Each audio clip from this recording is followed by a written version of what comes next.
Welcome to the Mechpreneurs podcast, the podcast about the stories of Mexican tech startup founders who are building world-class, fast-growing companies and having a positive impact at a large scale.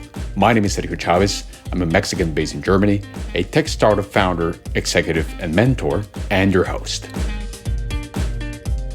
Today we have Ricardo Garcia with us.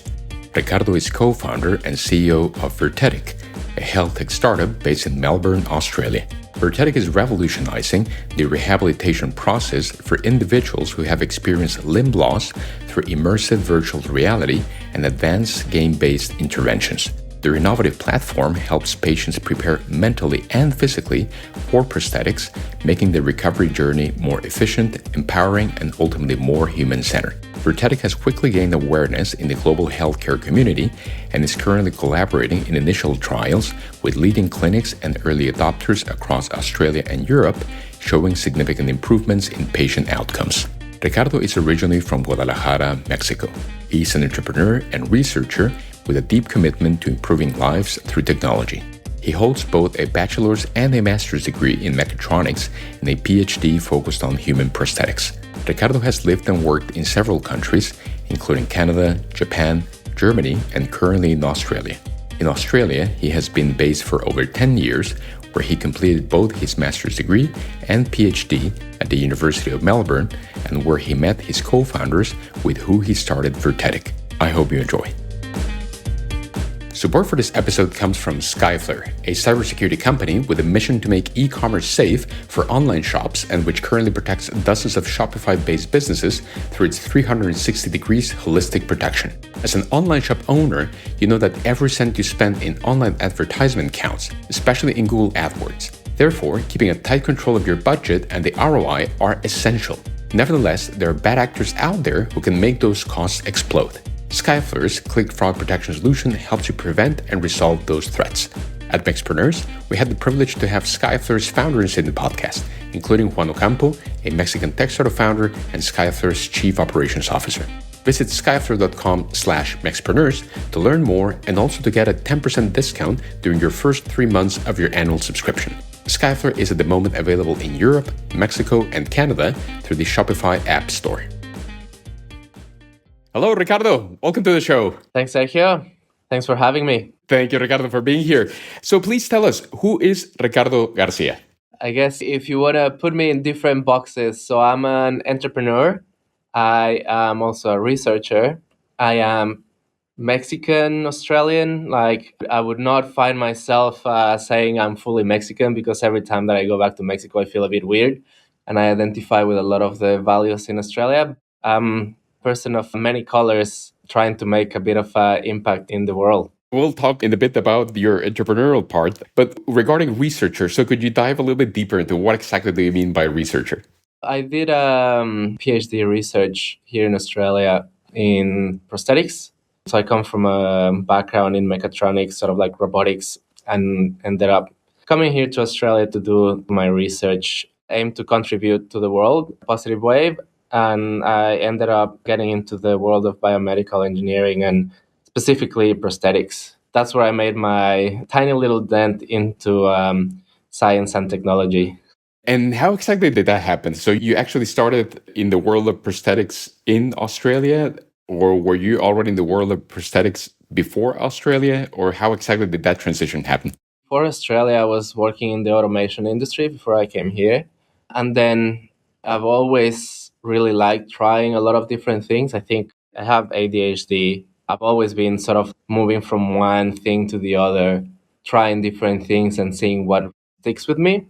After working for a while and moving to Australia, while I was doing my master's in mechatronics, so I was like trying different things. So I was part of like space-related projects, like robotics-related projects, biomedical, like sort of rehabilitation robotics kind of work as well. And in the end, I ended up getting into prosthetics because of all that sort of like exploration.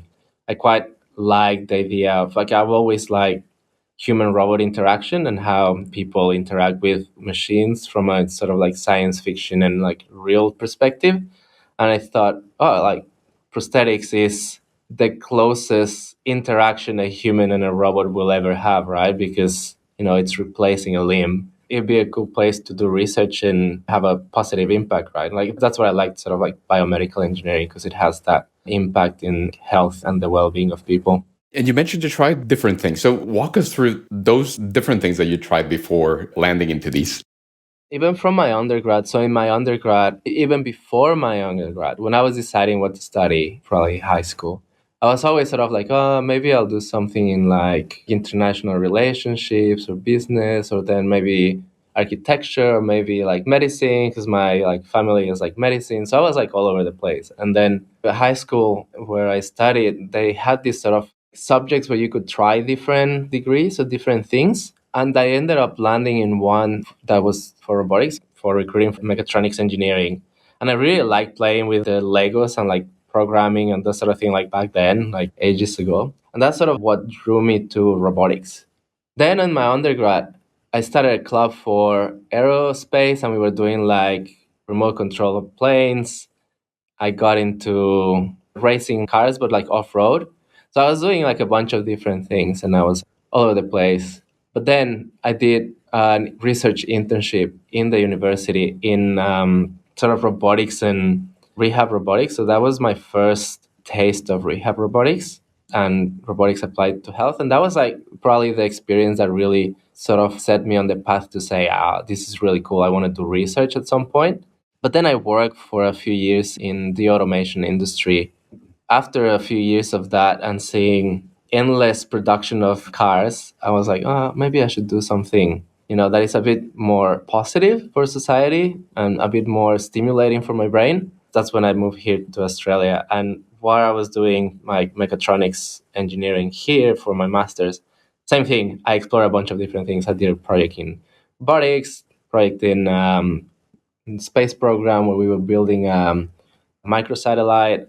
And then I also got into like rehab robotics, like in the lab that I ended up doing my PhD. So exploring different things within the rehab robotics space.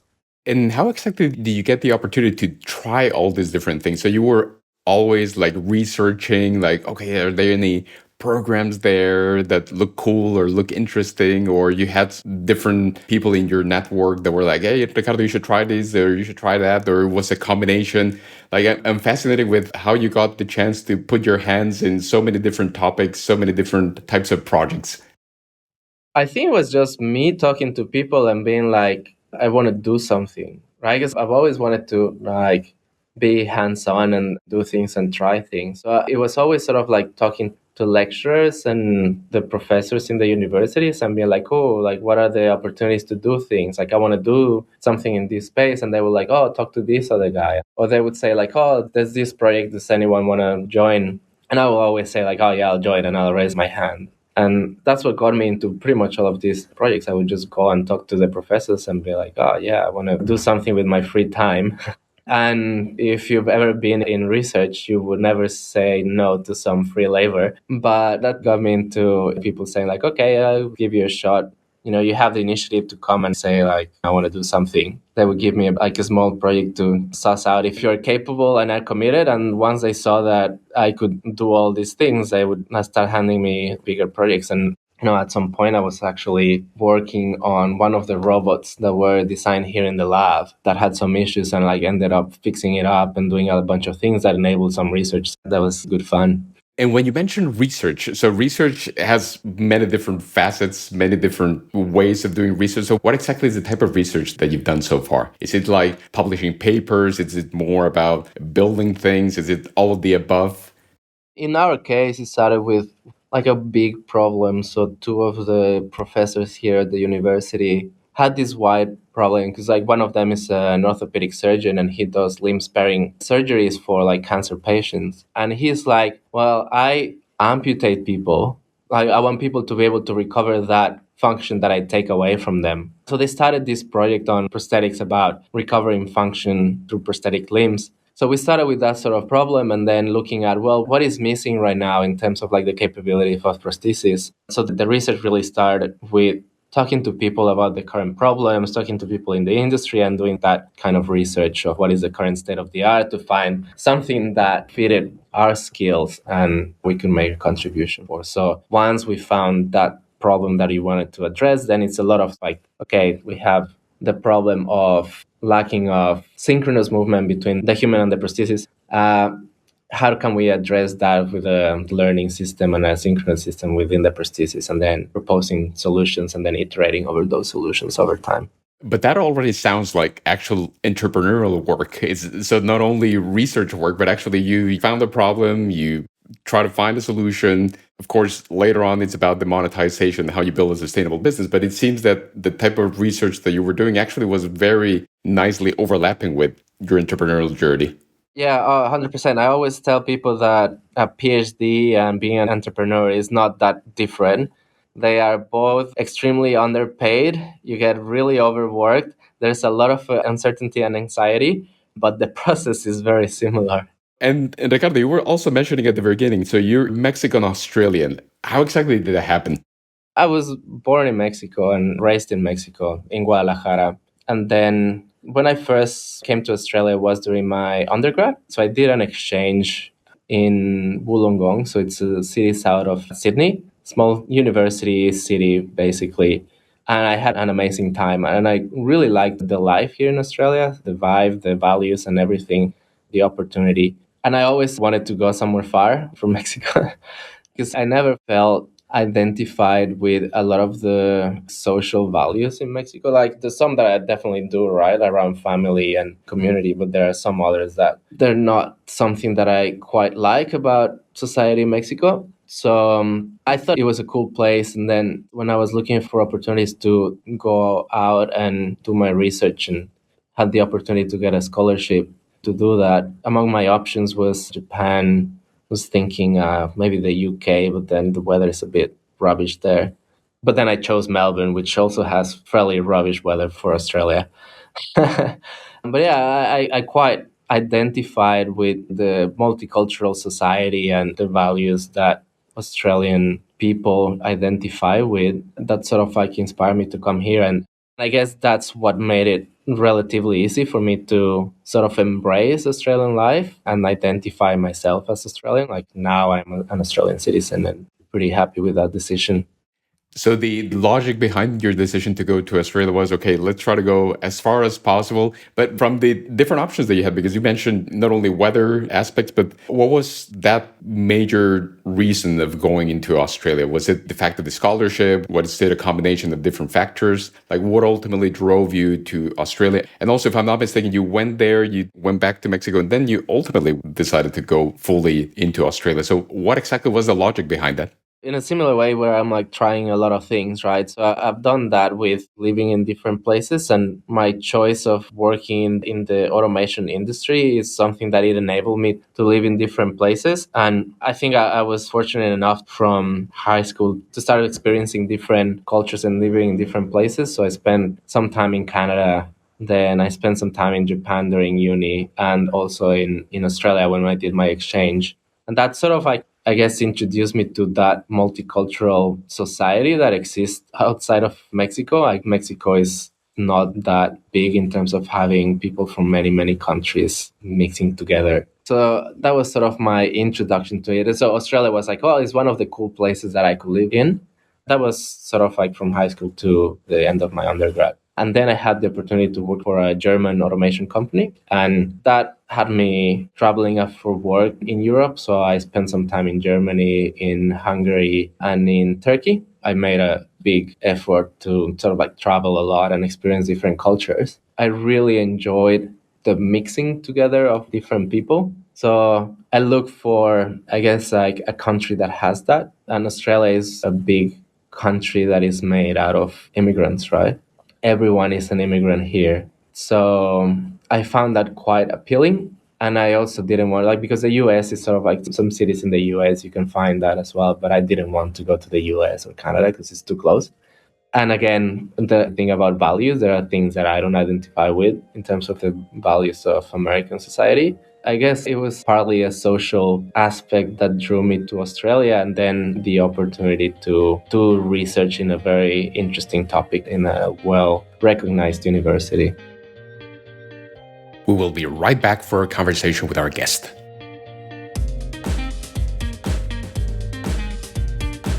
Support for this episode comes from Partnership Leaders, the leading community of partnership professionals and executives in SaaS and tech with over 1,500 members globally. We're living the decade of the ecosystem, and every CEO needs to become a partnership leader. Just take a look at the top companies in the world today like Microsoft, Google, and Apple. They have all become platform companies, and partnership executives in IT have been the ones leading these transformations. Partnership Leaders brings these executives together and is building a playbook to enable CEOs and business leaders across industries to transform their organizations into platform companies. If you're a tech startup founder, Partnership Leaders is the place for you to learn how to leverage partnerships to take your business to the next level. I'm a member of PL and co-host of the Germany chapter and have seen firsthand the richness and value of this incredible community. Visit partnershipleaders.com to learn more and to apply to become a member. Make sure to mention in your application that Mexpreneurs referred you so you can receive a special price if your application is accepted. Now, walk us briefly into how exactly that transition from researcher to entrepreneur came to happen. I think it was a bit forced on me. Like, it's the same, like, you'll find that pattern in my life, right? Like, I'm like trying things out, right? And then as I'm finishing my PhD at the start of 2020, very eventful year, I was looking for ways to not write my thesis, right? Like explore other things and do other things that are a bit more stimulating. The university here has a program for research translation where they teach researchers about entrepreneurship and how you can commercialize and translate your research. So I started doing those programs, and it really appealed to me the possibility of having my research not just stay in the lab and actually have an impact inside. Like the reason why I wanted to get into this particular area of engineering and do research is because I wanted it to have some impact. So I found that quite appealing to me. And I also had positive signals from our clinical advisors. So when they tried some of the technology that I developed during my PhD, that has become what I pursued in my entrepreneurial journey, they were really positive, and they're like, oh, we could actually solve this problem that we have clinically and in the industry with this technology that you've developed. So that really pushed me to give it a go. And then COVID happened and all my job opportunities vanished. I had a couple things sort of like lined up, looking really good, and then it all just disappeared when lockdown started happening. So I was sort of like, well, I'll do this more seriously, like interview people and talk about the problem and see if this is actually something worth solving and that there's a market for it. I mean, everything was really positive and we didn't look back since then. So COVID was also a big driver in terms of the decision that they took moving forward. I would have continued doing it. I would have continued exploring it. But if I had a full-time job, it would have been a lot slower. And I think that's sort of like forcing hand to say, I mean, you can do this full-time because I was working part-time for the university, so I have to pay the bills. But it accelerated it. It didn't force me to it, but it made it quicker for me to say, well, I'll go full on because it's something cool that I can do while we're all not able to do anything else. And you mentioned that the university had these translation programs, so translation from research into an actual startup. Are there many researchers that did a similar jump like you, or are you one of the few that actually took advantage of this program and went to build his own startup? It's been growing heaps. When I started, it wasn't as big, but they always sort of like had people coming in and like learning about entrepreneurship and the odd one taking it into a startup. I think still not a lot of people sort of like go all the way and drive it into a business or create a startup. There are many other ways that you can translate your research, like licensing of P and all this sort of stuff. I guess it takes a certain kind of crazy to want more punishment out of life after doing a PhD. But I think the PhD prepared you actually quite well for this path that you're now on. Yeah, I do think you need a certain type of personality and attitude towards life and uncertainty, but the PhD helps you learn skills to manage that effectively and not crumble down into a million pieces. And of course, we're going to talk in your next episode more in depth about your startup. But for all of our listeners, could you give us a quick summary of what your startup is about? Yeah. So what we found is that the limb loss journey is quite uncertain and long. When people lose a limb, It takes many months for them to get a prosthesis, and 40% end up abandoning it, and 60% end up suffering from phantom pain. And we believe that we can transform that journey into one of hope, confidence, and limitless potential. So, what we're doing is changing how that process is through virtual reality, so people can start that process in the virtual world in a meaningful way so that they're better prepared for the prosthesis once they receive it. So it's a combination of gaming, robotics, virtual reality. You're combining many of those different disciplines that you mentioned that you experienced in the past from your previous life in automation, robotics. So it seems that everything is coming together in some form. I've never thought about that, but yeah, like a lot of the things that I learned exploring things actually have come together in startup. What I really enjoy is that I keep learning so much, and I think that's what kept me interested and hooked in doing this. Right, you're always learning something new through the entrepreneurial journey, and combining all these things together to create this positive impact has been absolutely amazing. You're based now in Australia for several years, but what is still your connection to Mexico? My family is still in Mexico. My parents and my sister are still in Mexico. My parents are currently here in Melbourne visiting, which is great. I still have friends that I visit and keep in touch with, so I see them every time that I go to Mexico. And but I also have a lot of my extended family that are actually overseas, so some in Europe, which also makes it interesting. My main connection to Mexico is my family. I think that's the main bridge that all of us Mexicans abroad still have with Mexico. I mean, I always tried to have some connection. When I was doing my research, I tried building some links with the university where I did my undergrad, but nothing really materialized. So it was sort of like, well, I'm not going to force anything. So in the end, haven't really done anything, I guess, professionally. So that's where I keep my links with my family. And Ricardo, we're reaching the end of our conversation, and I think you mentioned a lot of fascinating things about your journey. What I actually loved, you mentioned constantly about impact, impact, impact. So I would love to hear your best career advice for other aspiring founders. So I'm even thinking on other researchers like you used to be that want to go into this path of entrepreneurship. Like, what would be your best advice that you can give them? I sometimes have a paradoxical take on this, but I would say that do something that matters is probably my best advice. But the paradoxical side of things is that what matters is very personal. So, yeah, there is no an objective measure of what matters. Maybe things like peace and not destroying the environment anymore are objectively things that matter. But in the end, we get to choose what matters to us and find what matters to you and do that would be my best advice. And in your case, how would you define what matters to you? That changes. I guess health and environment are probably the things that matter the most to me in terms of like contributing to society. Those are the things that keep me up at night, helping people live healthier lives and taking care of our environment are the things that matter to me. And I try to live my life in a way that supports those points of view. I love the fact of how you mentioned it's a personal decision. It's despite the fact of overarching or you look into the sustainable development goals, but at the end of the day, it's a personal decision where you ultimately decide to focus on. I was listening to a book that presents this paradoxical view of what matters in life, and the name is Everything is Fucked. I don't know if you've read the book, but I found it quite interesting because it poses what he calls the uncomfortable truth that nothing really matters, but then puts on an argument in favor of hope and choosing what matters to you. And that really resonated with me. And that's how I see that we all are a little world. We have a small world in our heads and we have our own thing. So doing something that matters to you and to your values and that is in line with what you think is important, then doesn't matter what it is within some constraints. Ricardo, thank you very much for your time. I greatly appreciate our first conversation and really looking forward to our next episode and talk more in depth about your startup together with your co-founders. I'm really looking forward to it. Yeah, that should be good fun. Looking forward to it as well. Thank you, Ricardo. Have a good day. You too. See you around. Bye-bye. And thanks to you for joining us today.